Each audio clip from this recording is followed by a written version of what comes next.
Assalamualaikum warahmatullahi wabarakatuh. Nama saya Ilma Hafizotul Kolbi dan teman-teman saya ada Ananda Siti Nur Laila Sari, Latifah Nur Azizah, dan Syaiful Maulana. Di sini kami akan menjelaskan tentang peristiwa alam kubur. 2. Alam kubur atau barzah. Kebenaran adanya alam kubur termasuk perkara yang dibawa Nabi dan wajib kita mengimani. Allah Ta'ala berfirman, Bismillahirrahmanirrahim. An-naru yu'raduna 'alaiha 'adu'a wa 'ashiya wa yawma taqumus sa'ah adkhilu law fir'auna asadal adab, yang artinya kepada mereka dinampakkan neraka pada pagi dan petang, dan hari terjadi di kiamat dikatakan kepada malaikat, masukkanlah Fir'aun dan kaum ke dalam azab yang sangat keras. Quran Surat Ghafir ayat 46. Para ulama menafsirkan ayat ini tentang adanya alam kubur ketika di dunia orang kafir tidak ada yang diperlihatkan kepadanya api yang menakutkan setiap 2 kali, yaitu pagi dan sore. Bahkan keadaan mereka sebaliknya, kebanyakan mereka diberi rezeki oleh Allah dengan dunia yang banyak, dan tidak mungkin diperlihatkan api ini ketika hari kiamat, karena tidak ada kata ketika terjadi hari kiamat. Berarti kalau di dunia dan di akhirat tidak diperlihatkan api kepada mereka, maka itu menandakan terjadi adalah di antara dunia dan akhirat, yaitu alam barzah atau alam kubur. Al-Bukhari, Muslim, At-Tirmidzi, Abu Daud, dan An-Nasa'i telah meriwayatkan dari Ibnu Abbas, suatu ketika Rasulullah Shallallahu Alaihi Wasallam melewati 2 kuburan, maka beliau bersabda, Innahuma la yu'adzabani wa ma yu'adzabani fi kabiri ismi.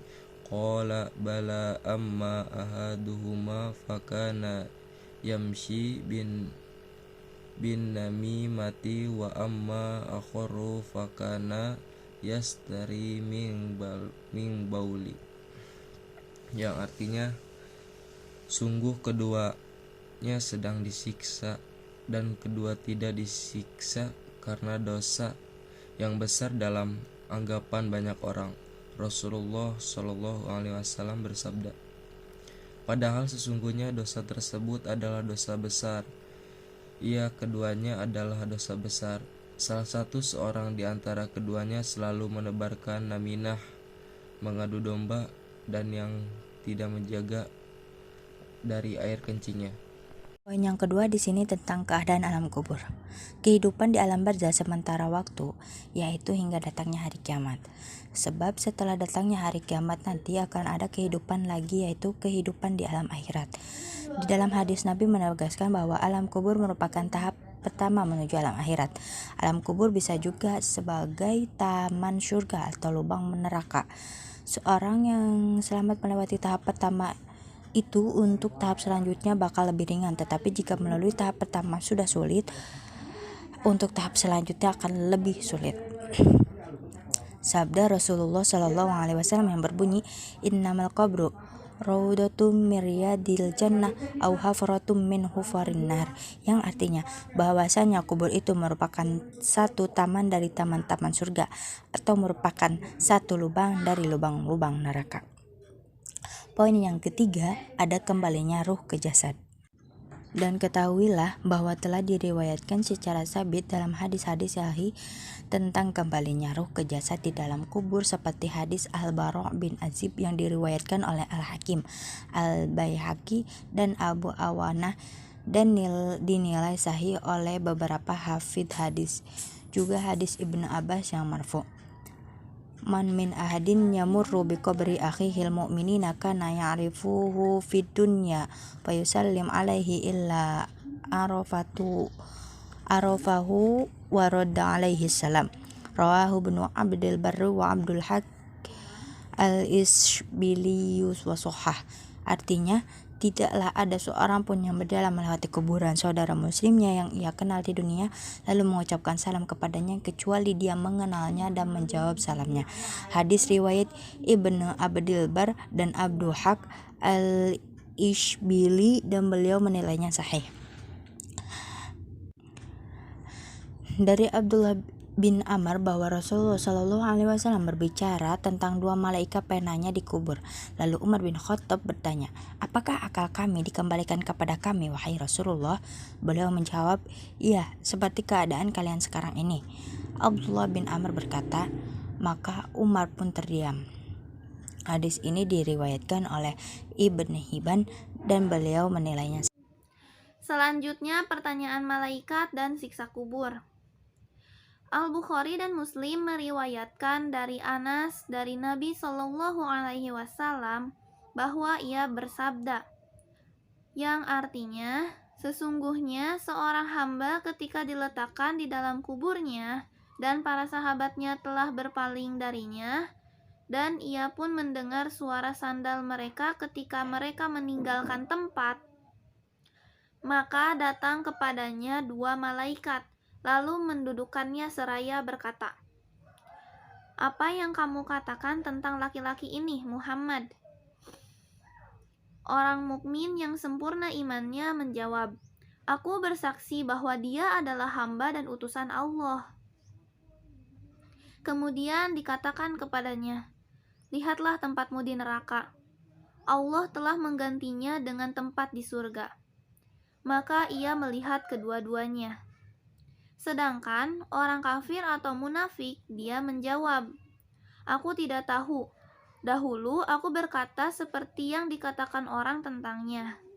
Kemudian dikatakan kepadanya,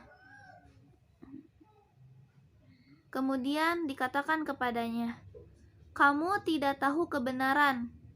Kemudian dia dipukul dengan palu dari besi di antara kedua telinganya, dan dia pun menjerit dengan jeritan yang didengar oleh semua yang ada di sekitarnya kecuali manusia dan jin. Hadis riwayat Al-Bukhari dan Muslim. Hadis ini menjelaskan bahwa pertanyaan malaikat munkar dan nakir adalah suatu kebenaran, dan orang yang tidak bisa menjawab pertanyaan kedua malaikat tersebut akan disiksa dengan pukulan. Meskipun begitu, ada sebagian aliran yang mengingkari adanya siksa kubur, di antaranya aliran Mu'tazilah dan Ibadiyah. Pembesar Mu'tazilah bernama Doror ibn Umroh al-Gotofani di antara yang mengingkari siksa kubur ini. Sedangkan kelompok Ibadiyah, mereka terbagi menjadi dua bagian, sebagian mempercayai dan sebagian mengingkarinya. Mereka yang mengingkari siksa kubur berdalih bahwa orang yang mati akan hancur dan menjadi tanah, atau sebagaimana yang matinya terbakar atau dimangsa hewan buas, maka tidak akan disiksa. Sebagian mereka juga berdalih bahwa hadis-hadis tentang siksa kubur adalah hadis ahad, dan hadis ahad tidak bisa dijadikan hujjah dalam hal ini. Nikmat kubur dalam kitab Sahih Ibnu Hibban juz 5 halaman 50 disebutkan dari Abu Hurairah dari Nabi Muhammad SAW bahwa beliau bersabda, Inna mu'minu fi qabrihi fi raudati wa yurahabu lahu qabruhu sab'ina zira'a wa yunawwaru lahu kal qamari lailal badr. Artinya sesungguhnya orang mukmin di dalam kuburnya akan seperti taman yang hijau dan kuburannya akan diluaskan 70 zira hasta dan akan terang benderang seperti terangnya malam pada waktu bulan purnama. Dalam hadis tersebut menjelaskan bahwa Allah akan memberikan kenikmatan di kuburan berupa diluaskannya kuburannya sampai 70 zira hasta bagi orang yang bertakwa kepada Allah yaitu orang mukmin yang menjalankan perintah Allah dan menjauhi larangannya. Dan selainnya seperti orang yang mati syahid tidak dalam keadaan bertakwa, dan sebagian yang lain diberi kenikmatan diluaskannya kuburan sebatas mata memandang. Dan sebagian orang mukmin juga diberikan kenikmatan berupa disinarinya kuburannya seperti sinar yang ada di malam bulan purnama. Dan masih banyak yang lainnya nikmat yang akan diterima oleh orang mukmin di kuburan seperti mencium bau surga. Dan dikecualikan dari pertanyaan kubur, para nabi Allah, orang-orang yang mati syahid dalam peperangan, dan anak kecil yang meninggal sebelum balik. 3. Hikmah kematian dan alam kubur.